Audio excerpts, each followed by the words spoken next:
Bonjour à toutes et à tous et bienvenue dans The Cozy French. Je suis Léa, très heureuse de vous retrouver pour une nouvelle conversation. Bonjour tout le monde, moi c'est Mathieu et aujourd'hui je suis reconnaissant pour quelque chose de très important. Ta famille, tes amis, ta santé? Mon café. Sans lui, cette conversation aurait beaucoup moins d'énergie. C'est un début tout à fait respectable. Je préfère commencer petit avant de remercier tout l'univers. Dans The Cozy French, nous parlons de la vie quotidienne, de nos émotions et de nos habitudes, tout en vous aidant à progresser avec un français naturel et accessible. Alors, installez-vous confortablement, avec votre boisson préférée. Aujourd'hui, nous allons essayer de remarquer ce qui va bien avant de chercher ce qui manque. Pour cet épisode, nous vous proposons un petit défi. Regardez autour de vous et choisissez une chose ordinaire que vous appréciez. Une chaise confortable, une fenêtre, un repas chaud ou une personne qui répond toujours à vos messages. Écrivez une phrase dans les commentaires. Aujourd'hui, je suis reconnaissant ou reconnaissante pour... Et si vous appréciez ces conversations, pensez à vous abonner à The Cozy French. Vous pouvez aussi partager cet épisode avec quelqu'un que vous êtes heureux d'avoir dans votre vie. Cette fois, vous pouvez même ajouter « Merci d'être là ». C'est plus chaleureux que d'envoyer seulement un lien mystérieux. Ce matin, justement, je me plaignais parce qu'il pleuvait. Une activité très française. Je pensais à mes chaussures mouillées, au ciel gris et au fait que j'avais oublié mon parapluie. Une journée clairement organisée contre toi. Puis je suis entrée dans une boulangerie pour attendre que la pluie se calme. Une excellente décision stratégique. La boulangère m'a reconnue, m'a souri et m'a proposé une serviette pour sécher mes lunettes. C'est gentil. Oui, je me suis assise avec un thé chaud et j'ai soudain remarqué plusieurs choses simples. J'étais à l'abri, quelqu'un avait été attentionné et je pouvais prendre mon temps. La pluie n'avait pas changé, mais ton regard, oui. Exactement. Quelques minutes plus tôt, je voyais seulement ce qui n'allait pas. C'est souvent notre tendance naturelle. Une petite difficulté occupe tout l'écran. Tandis que ce qui fonctionne reste silencieux. On ne se réveille pas chaque matin en disant « Formidable, l'électricité fonctionne encore ». Ni « Quelle chance, l'eau arrive directement dans la cuisine ». Pourtant, le jour où elle ne coule plus, elle devient immédiatement le sujet principal. Nous nous habituons très vite aux choses utiles et agréables. Même aux personnes. Quelqu'un nous aide régulièrement, puis cela devient normal. Jusqu'au moment où cette personne n'est pas disponible. Et nous découvrons tout ce qu'elle faisait sans bruit. En français, on dit « tenir quelque chose pour acquis ». Cela signifie considérer qu'une chose sera toujours là, sans vraiment reconnaître sa valeur? Oui, par exemple, je tenais son soutien pour acquis, mais maintenant, je comprends son importance. C'est une expression utile, mais un peu inconfortable. Parce qu'elle nous oblige à regarder ce que nous ne remercions plus. La gratitude commence donc peut-être par arrêter quelques secondes le mode automatique. Oui, observer le repas devant nous, le calme d'une pièce ou le message d'un ami. Sans prétendre que tout est parfait. Bien sûr, remarquer une chose positive n'efface pas nos problèmes. Cela empêche seulement les problèmes d'occuper toute la place. Et parfois, cette petite attention change la couleur d'un moment ordinaire. Comme une journée de pluie qui devient une pause au chaud avec du thé, une boulangère gentille et des lunettes enfin sèches. Nous n'avons pas toujours besoin d'attendre un grand événement pour ressentir de la reconnaissance. Parfois, il suffit de regarder ce qui est déjà là avant que son absence nous apprenne brutalement sa valeur.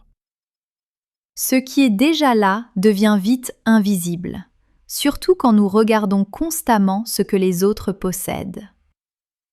Une promenade de 5 minutes sur les réseaux sociaux et soudain, mon appartement semble trop petit.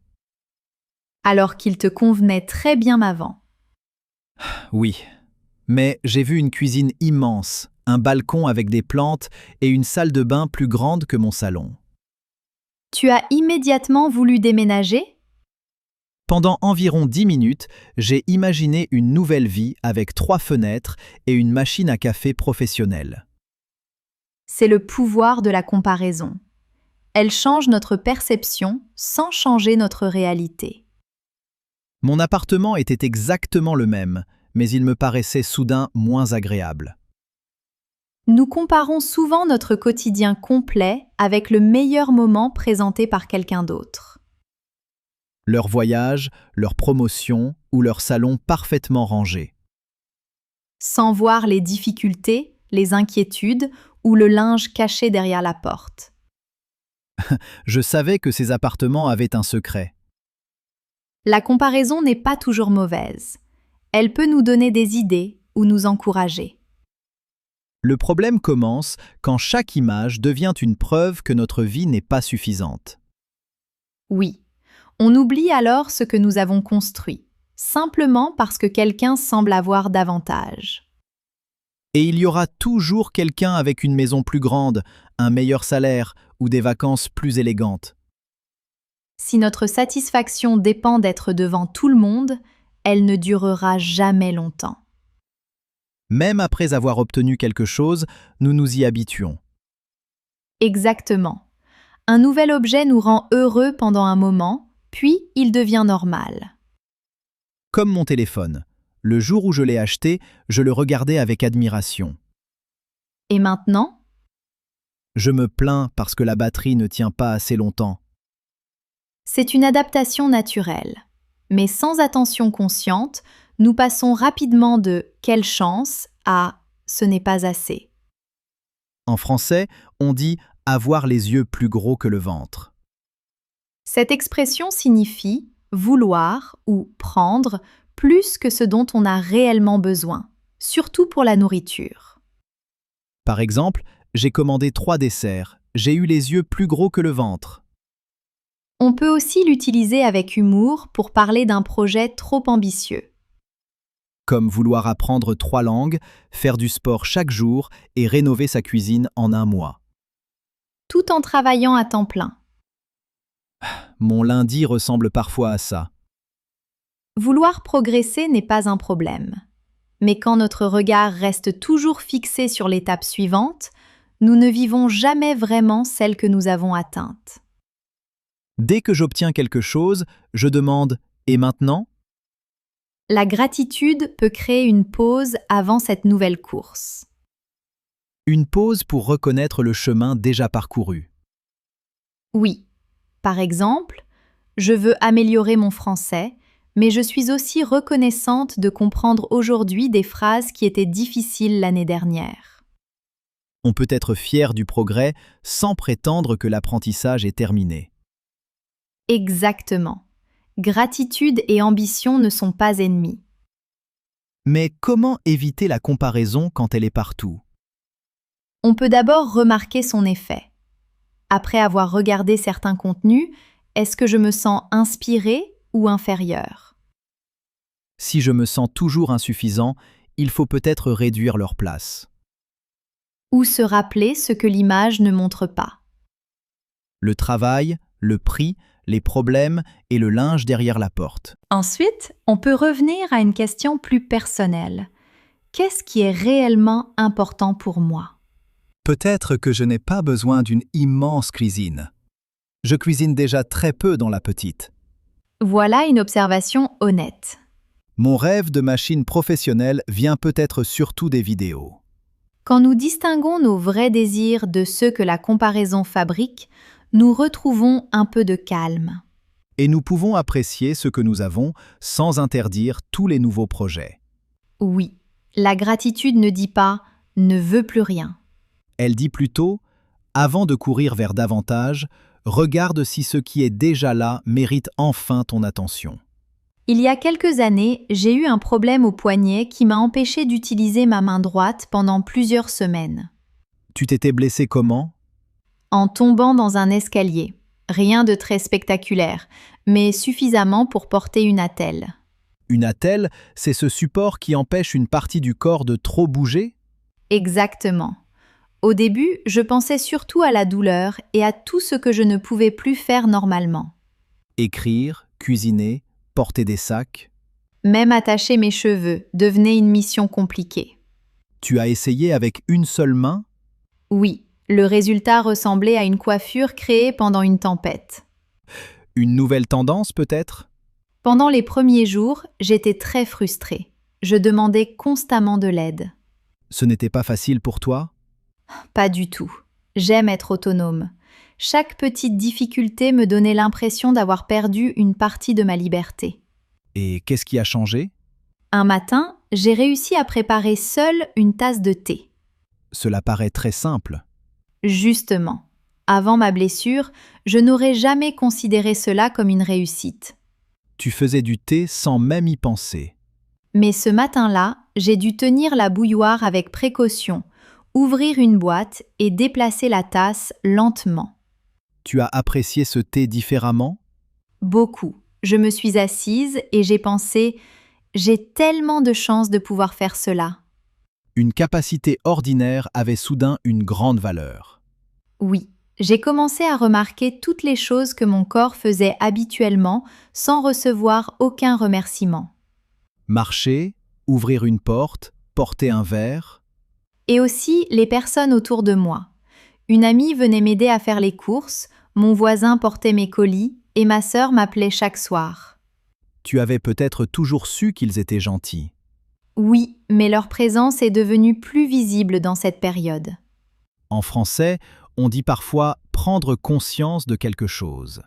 Cela signifie comprendre clairement une réalité que l'on ne remarquait pas vraiment auparavant. Par exemple, cette expérience m'a fait prendre conscience de l'importance de ma santé.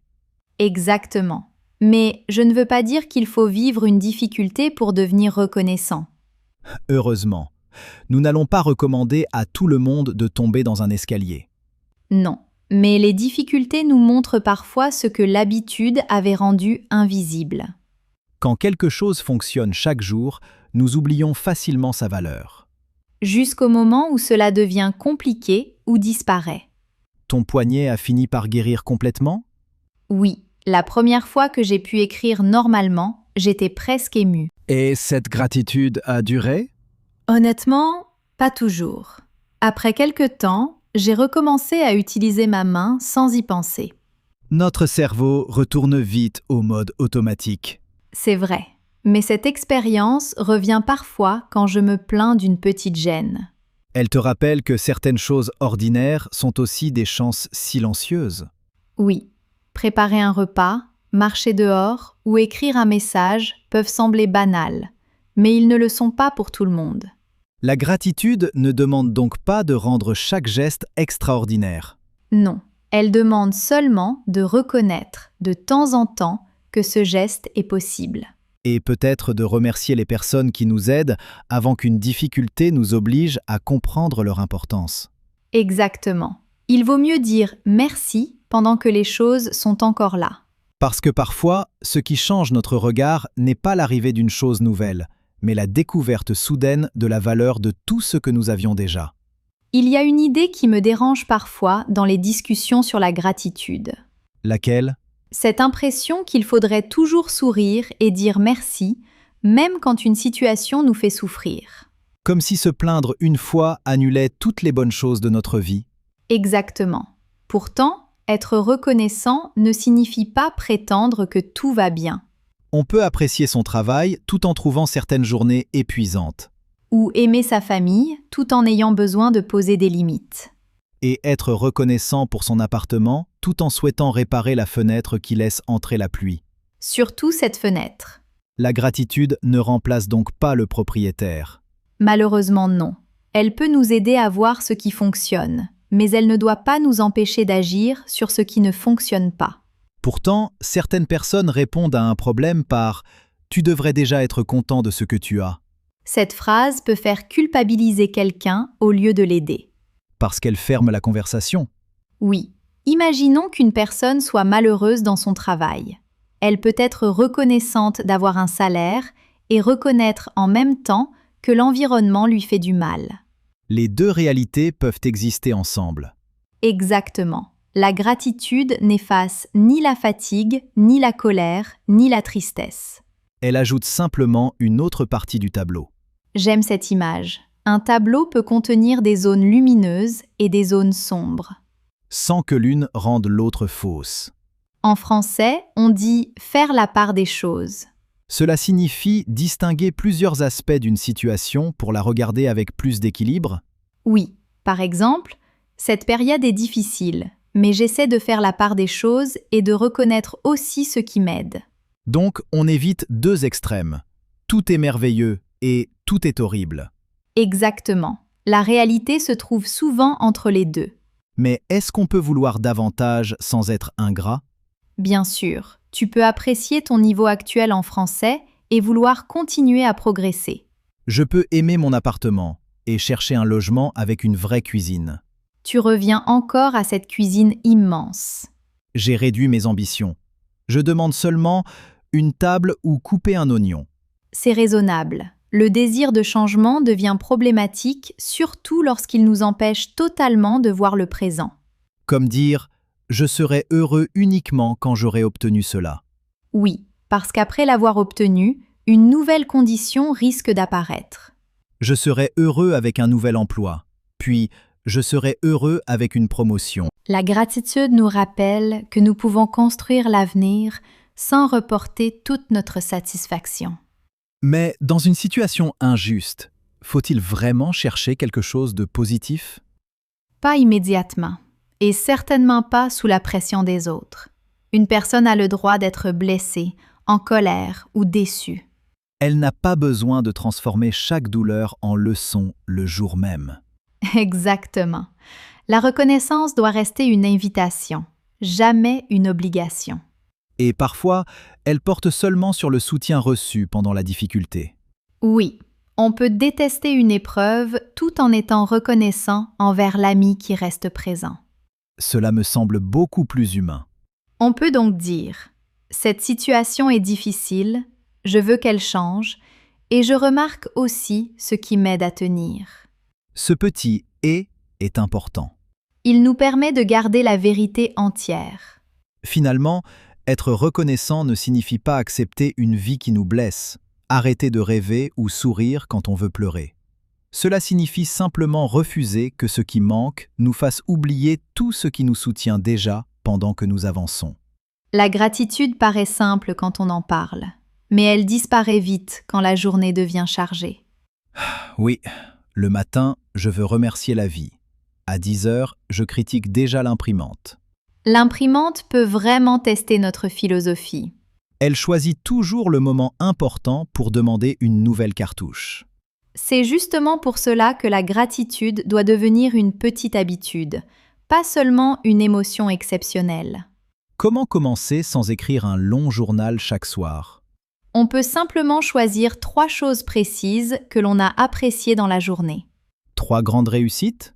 Pas nécessairement. Un bon repas, un message gentil ou 5 minutes de soleil peuvent suffire. Donc, pas besoin d'avoir gagné un prix avant de se sentir reconnaissant. Heureusement, les jours ordinaires contiennent aussi beaucoup de choses importantes. Je pourrais noter « Mon café était chaud, le bus est arrivé rapidement et personne n'a organisé de réunion à 18 heures. » C'est une excellente liste. Elle manque peut-être un peu de poésie. La gratitude n'a pas besoin d'être poétique. Elle doit surtout être sincère et précise. Pourquoi précise? Parce que « je suis reconnaissante pour ma famille » peut devenir une phrase automatique. Alors que « je suis reconnaissante parce que ma sœur m'a appelé quand j'étais fatiguée » contient un vrai moment. Exactement. Le détail nous aide à revivre ce que nous avons apprécié. On peut aussi dire merci directement à la personne. Oui, la gratitude devient encore plus forte quand elle est exprimée. Pourtant, on pense parfois que les autres savent déjà qu'on les apprécie. Mais entendre les mots peut faire une grande différence. En français, on dit « témoigner sa reconnaissance ». Cela signifie montrer ou exprimer que l'on apprécie ce qu'une personne a fait. Par exemple, « Je voulais te témoigner ma reconnaissance pour ton aide ». C'est assez formel. Dans une conversation quotidienne, on peut simplement dire « Merci d'avoir été là » ou « Ton aide m'a vraiment fait du bien ». C'est plus chaleureux qu'un petit signe avec la tête. Beaucoup plus. On peut aussi créer un rituel hebdomadaire. Comme parler chaque dimanche d'un bon moment de la semaine? Oui, en famille, avec un ami ou même seul pendant une promenade. J'aime l'idée, mais il ne faut pas transformer cela en compétition. Tu veux dire, j'ai 5 raisons d'être reconnaissant et toi seulement 3? Exactement. La gratitude olympique serait un peu étrange. Le but n'est pas d'avoir la meilleure vie, mais de mieux voir la sienne. Et les jours très difficiles? Ces jours-là, on peut chercher quelque chose de minuscule. Un lit, un verre d'eau, une personne qui écoute. Mais si on ne trouve rien? On ne se force pas. La gratitude ne doit pas devenir une nouvelle obligation culpabilisante. On peut simplement reconnaître « Aujourd'hui était difficile. J'essaierai de regarder de nouveau demain. » Exactement. Une habitude douce laisse de la place aux émotions réelles. Elle ne demande pas de sourire pendant chaque problème. Elle nous aide seulement à ne pas oublier tout ce qui existe autour du problème. Avant de terminer, revenons au défi du début de l'épisode. Écrivez dans les commentaires une chose ordinaire que vous appréciez aujourd'hui. Puis, si une personne y est liée, envoyez-lui peut-être un petit message de remerciement. Merci d'avoir partagé cette conversation avec nous dans The Cozy French. Nous espérons qu'elle vous aidera à regarder votre quotidien avec plus de présence. Pensez à vous abonner si vous aimez apprendre le français avec nos discussions. Et souvenez-vous, nous pouvons continuer à rêver, à progresser et à changer notre vie, tout en prenant le temps de remercier ceux qui nous soutiennent déjà. Merci d'être avec nous et à très bientôt dans The Cozy French.